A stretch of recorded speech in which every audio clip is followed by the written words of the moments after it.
Bismillahirrahmanirrahim. Alhamdulillahirabbil alamin. Allahumma sholli ala sayyidina Muhammad wa ala ali sayyidina Muhammad.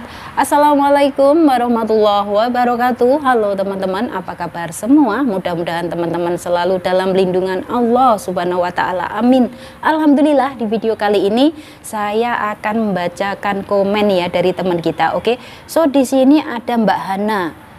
Dan pertanyaannya seperti ini. C, saya kan mau calling visa sama majikan dulu.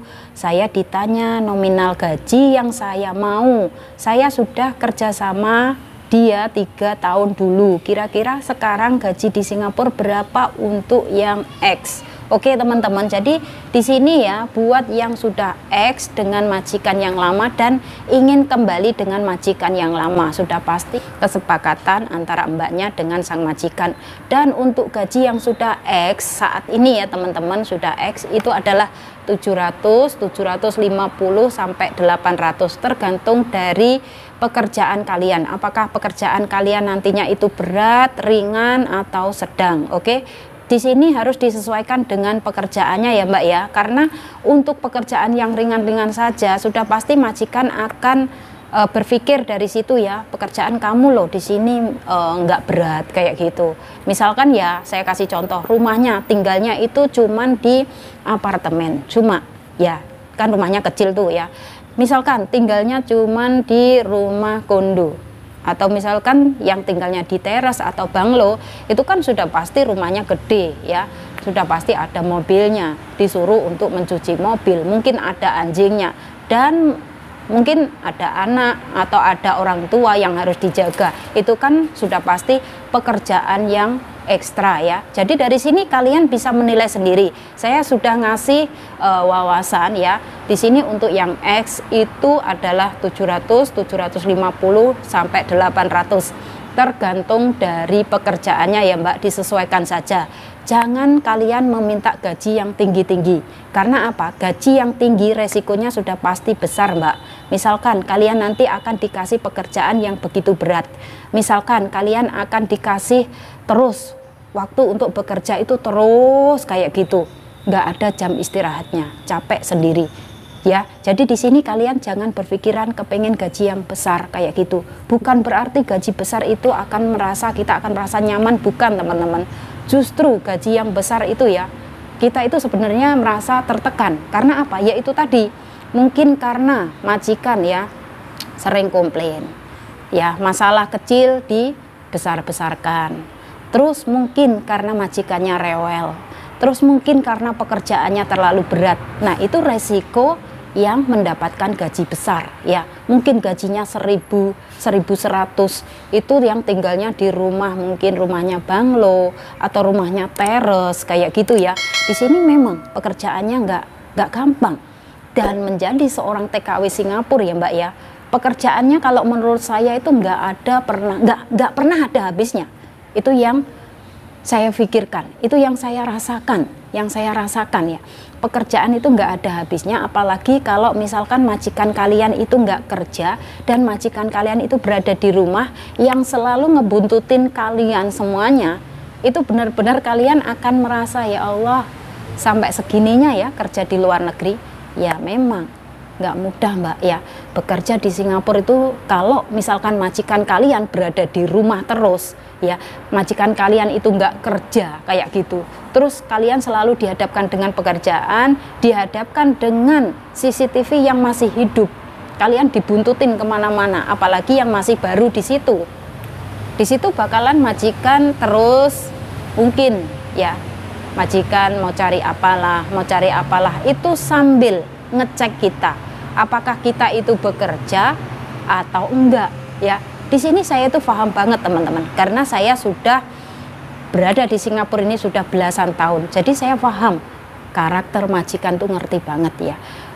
Ya ibaratnya ya, kita berada di dapur sedang lap-lap biasa ya teman-teman. Kita di sini yang sudah lama-lama ataupun yang sudah baru, yang mungkin yang baru ya, baru datang ke Singapura, saya kasih trik buat kalian semua. Kalian saat majikan di rumah, kalian itu benar-benar harus yang namanya punya inisiatif ya. harus cari pekerjaan. Misalkan Mbak, saya bingung, pekerjaan sudah habis, semua rumah sudah beres. Ya, saya tahu semua rumah sudah beres, sudah bersih, tapi berusaha mencari pekerjaan. Misalkan nih ya teman-teman, kalian bisa cari tuh pekerjaan yang ada di rak-rak, di mungkin di dapur ya, itu kan ada rak-rak, ada gelas, ada piring. Nah itu kalian turunkan lagi, dilap lagi satu-satu kayak gitu. Terus bagian luar ya, bagian luar itu juga dilap teman-teman. Terus mungkin ada tembok seperti ini ya, mungkin ada taik cecaknya, itu dilap. Kalian carilah pekerjaan ya. Mbak, saya bingung, saya nggak bisa mencari pekerjaan. Oke, saya kasih contoh ya. Misalkan di dalam di bawah cucian yang namanya kita nyuci piring, nyuci mangkok seperti itu ya Mbak ya. Itu kan di situ ada yang namanya barang-barang, itu semuanya dikeluarkan, dicuci ya.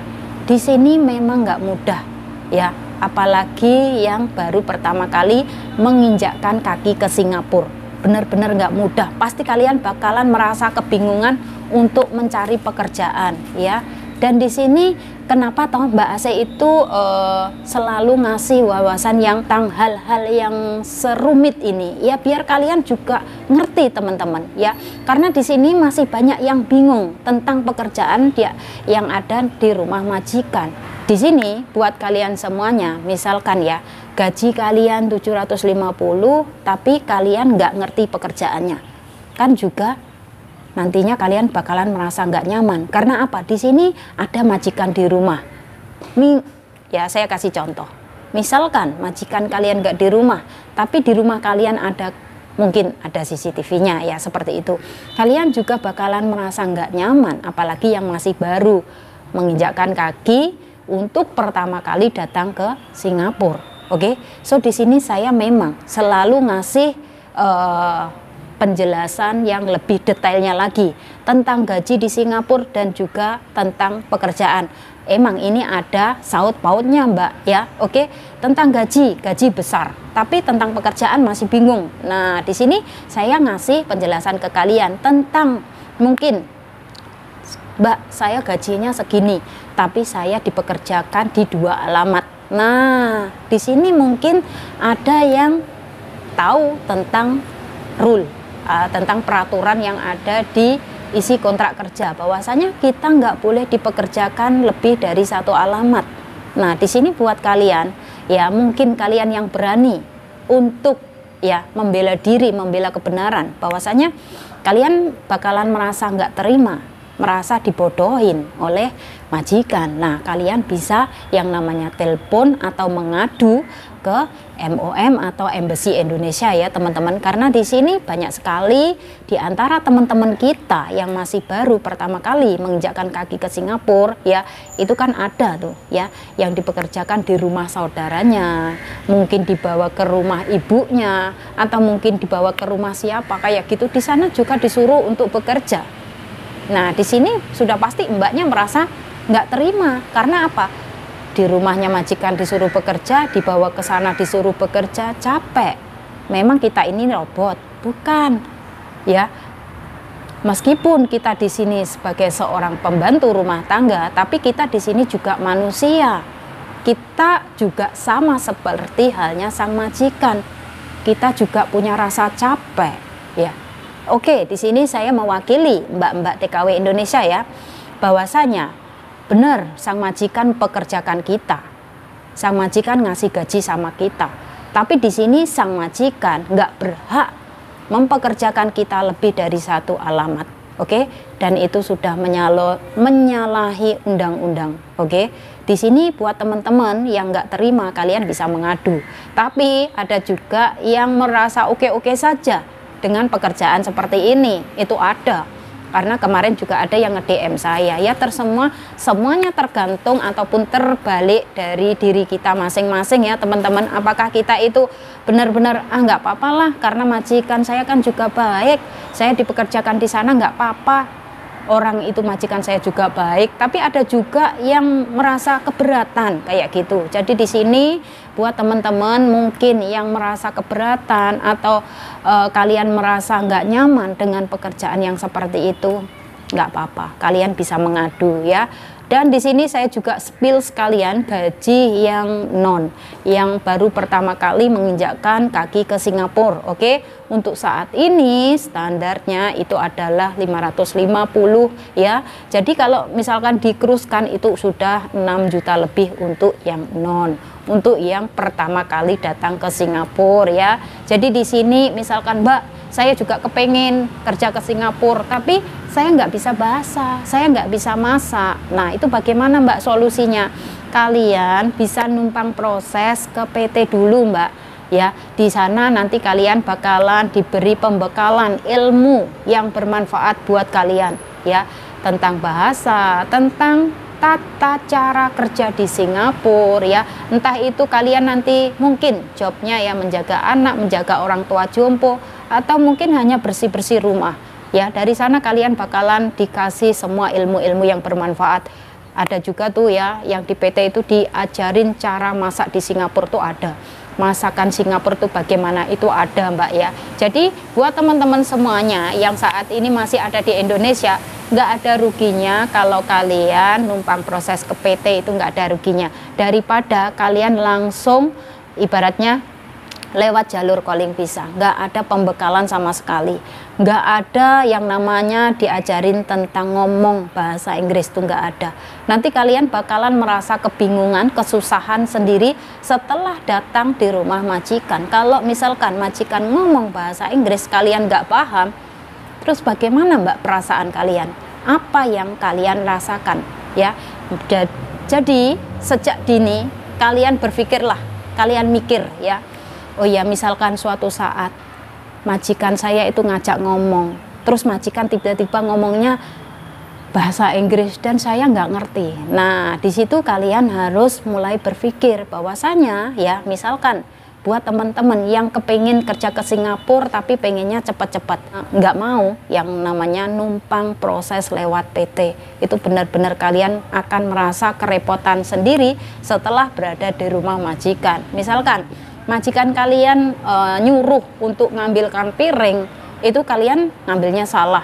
Nanti majikan, iya kalau majikan sabar, tapi kalau majikan kalian itu nggak sabar, kalian langsung dikirim balik ke agent. Dan untuk dikirim balik ke agent, kalian akan dikenakan tambahan potongan lagi Mbak. Eman-eman Mbak, potongan gaji dari Indonesia misalkan 6 bulan, dibalikin lagi ke agent, tambah lagi 1 bulan, atau bisa lagi tambahnya 2 bulan, tergantung berapa lama kalian numpang di agent. Oke, di sini nggak ada yang gratis, semuanya serba bayar. Oke, jadi buat teman-teman semuanya yang mungkin saat ini masih ada di Indonesia ya, kalian berpikirlah bahwasanya numpang proses di PT itu nggak ada ruginya, sangat-sangat bermanfaat buat kalian semua. Dan di sini saya selalu memberikan support, saya selalu memberikan doa buat teman-teman semuanya, semoga diberikan kemudahan, kelancaran ya, semoga dipertemukan dengan keluarga majikan yang baik, semoga kalian semuanya nanti bisa sukses, amin. Oke teman-teman, dan buat kalian semua misalkan kalian kepingin yang namanya punya unek-unek apa saja itu ya, kalian bisa tinggalkan komen di bawah, nanti insya Allah akan saya jelaskan lewat video atau mungkin akan saya jawab sekaligus. Oke, semoga saja sharing dari saya hari ini bisa bermanfaat buat teman-teman semuanya, dan tetap semangat, tetap ingat dengan tujuan awal bahwasanya kita bekerja ke luar negeri ini ingin merubah nasib, ingin menjadi orang sukses. Oke teman-teman, dan saya akhiri sampai di sini. Akhir kata, wassalamualaikum warahmatullahi wabarakatuh. See you on my next video. Bye bye.